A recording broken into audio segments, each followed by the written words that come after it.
சென்னை மண்டல பாஸ்போர்ட் அலுவலகம் 2014ஆம் ஆண்டு மட்டும் 3,88,000 பாஸ்போர்ட்கள் விநியோகித்து சாதனை புரிந்துள்ளது. சென்னை மண்டல பாஸ்போர்ட் அதிகாரி செந்தில் பாண்டியன் புதனன்று சென்னையில் செய்தியாளர்களை சந்தித்தார். வெளியுறவுத்துறை அமைச்சகம் நிர்ணயித்திருந்த எண்ணிக்கையை காட்டிலும் அதிகபட்சமான பாஸ்போர்ட்டுகளை சென்னை மண்டலம் விநியோகித்துள்ளதாக தெரிவித்தார். 2014ஆம் ஆண்டு டிசம்பர் 31ஆம் தேதி வரை 3,88,000 பாஸ்போர்ட்டுகள் வழங்கப்பட்டுள்ளதாக கூறிய செந்தில் பாண்டியன் போலீசாரின் ஒத்துழைப்பும் இதற்கு காரணம் என்றார்.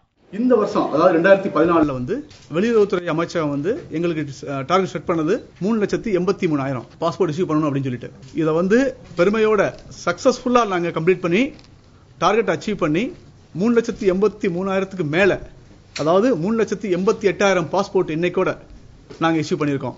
ஸோ இது மூலமா மினிஸ்ட்ரி செட் பண்ண டார்கெட் அச்சீவ் பண்ணிட்டோம்.